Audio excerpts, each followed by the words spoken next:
Nice and cozy. The shoulder rub? There we go. No, what is this? You do this when you're like, it's kind of like a hug, but it's this kind of hug.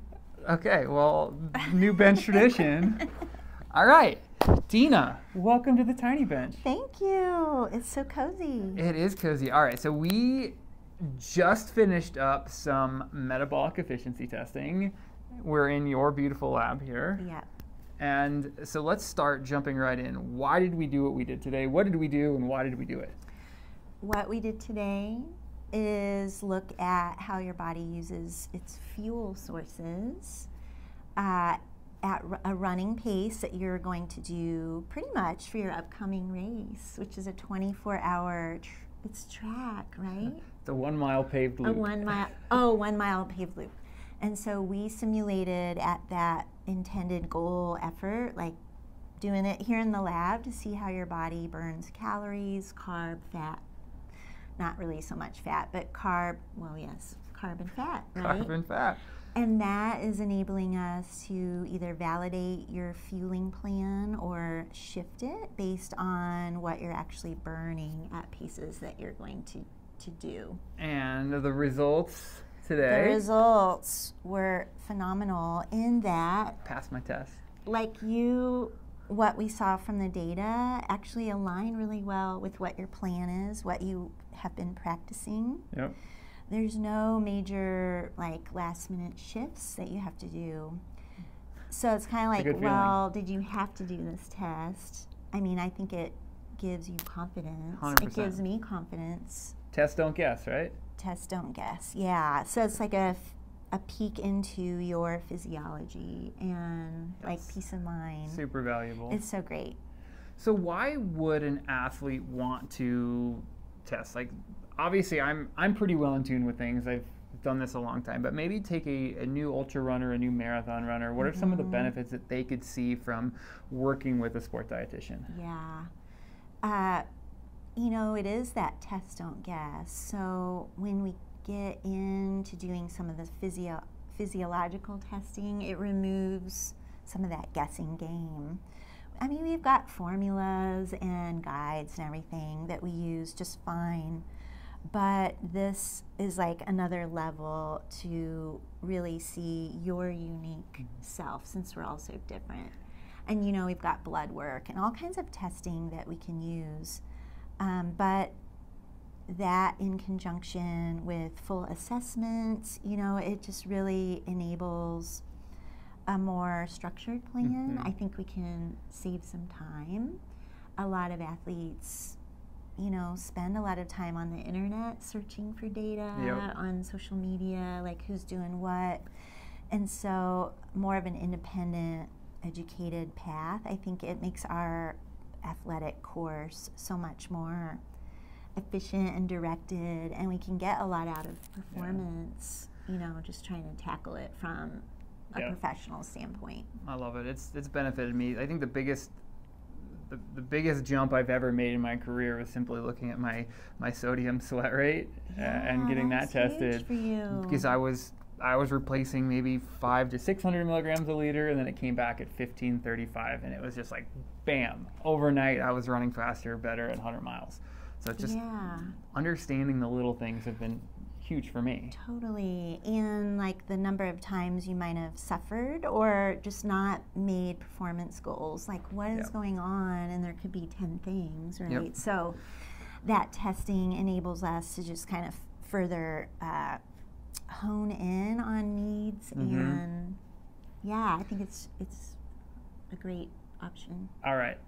We're going to flip the topic a little bit and talk about, we're going to shoulder shimmy, or what did you call this, a shoulder hug? Or what? Yeah, shoulder. All right. We're inventing new friendliness levels here on the Tiny Bench. Run Rabbit Run 100. Ooh. Give us the really quick recap of that race. How did it go for you? Highs, lows, best memories? Run Rabbit Run. The highs were that we finished. That's always the highest of highs. I haven't done 100 in 9 years. Welcome back. So, I mean, and I'm, definitely in like midlife phase. So, like, to be able to do this stuff, not get injured. I didn't have GI distress, that's a win. but it was in a beautiful area of Colorado. Lows. What are the lows? I mean, I didn't fuel as much as I probably could have. So maybe even sport dietitian makes mistakes with their feelings sometimes. I mean, and partly I think, Dawn, real quick, is that I was sick. I got a head cold right before that, so I think just appetite and everything was funky. But it was an amazing experience, and yeah, I mean, so we finished. What's next? We're not going to tell yet. She's working on something, folks. I have a dream. All right. We'll circle back when that's public knowledge. I forgot to tell you that's on the down low for a little bit. No, that's I don't want to break any secrets. It'll be exciting for everybody. Another endurance event. Yeah, endurance events are always fun. Well, let's switch and talk about your podcast. You have, as of today, 101 episodes. That's right. I probably know that number better than all but you and Bob. We wouldn't be here without you. Oh my gosh. I'm the guy behind the scenes on their podcast, so that is not a secret now. But what have you learned? You have interviewed a lot of impressive people. Yeah. So I did a podcast for a while. I do this Tiny Bench series, and I learned something from just about every guest I have. So what are some of the things that you have learned about sport dietetics, about yourself, just the world in general, being a podcast host now for 101 episodes? Oh, yeah. This is amazing. I think appreciating human beings, right? There's just so much uniqueness. We all have something to offer.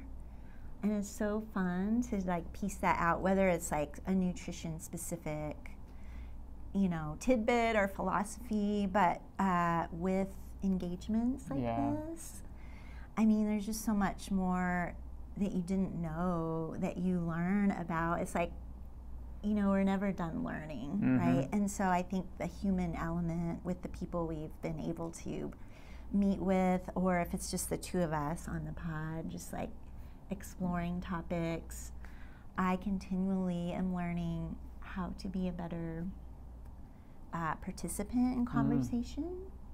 Yep. I do a lot of the and whatnot, even that stuff, right?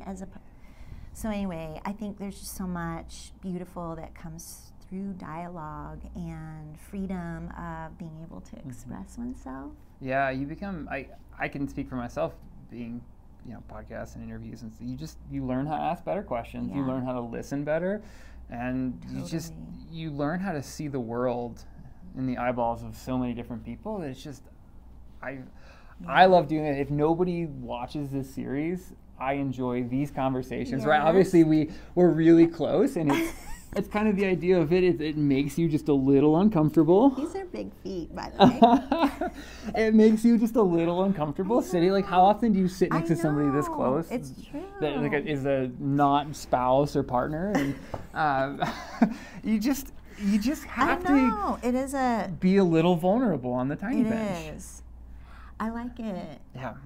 Awesome. Well, I hope I have good breath right now. Well, it's funny because one of the first things I thought is I've had that mask on, and all I could taste was my like sticky testing breath. So it's fab.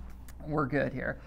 Dina, thank you for doing what you do for us athletes first and foremost. Appreciate that. Thanks for having me. Thanks for being on the Tiny Bench. I love the Tiny Bench. Well, thank you for the opportunity. It's like a dream come true. I'm just making dreams happen.